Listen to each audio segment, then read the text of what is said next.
এই রাত্রি বেলায় তোমরা কি করবা? নফল ইবাদত করবা, নফল নামাজ পড়বা। কি করবেন?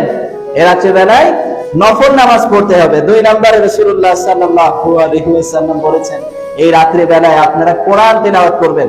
কি করবেন? কোরআন তেলাওয়াত করবেন। যে যেভাবে পারেন, যতটুকু পারেন ততটুকু এই রাত্রি বেলায় কোরআনুল কারীম তেলাওয়াত করতে হবে। 3 নম্বরে রাসূলুল্লাহ সাল্লাল্লাহু আলাইহি ওয়াসাল্লাম বলেছেন, এই লাইলাতুল কদর, লাইলাতুল বরাতের রাত্রি বেলায় তোমরা কি করো? বেশি বেশি করে আল্লাহর দরবারে তাওবা করো। 4 নম্বরে বেশি বেশি করে দোয়া করা। আমরা দোয়া করি না, শুধুমাত্র হুজুরের সাথে দোয়া না, আপনার নিজেরও তো কিছু চাহিদা আছে, নিজের চাহিদা আছে না? আমি কি জানি আপনার মনের কি দরকার?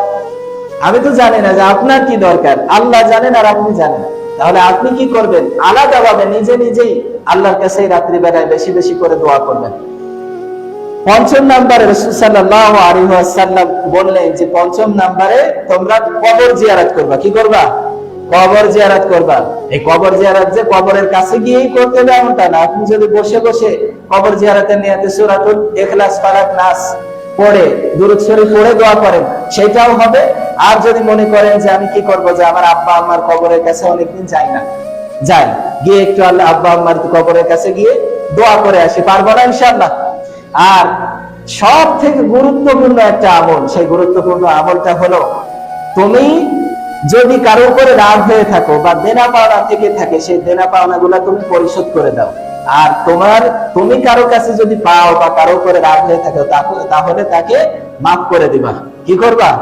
মাফ করে দিবা। যদি তুমি মাফ করো, আল্লাহ তোমাকে মাফ করে দেবে। সুবহানাল্লাহ।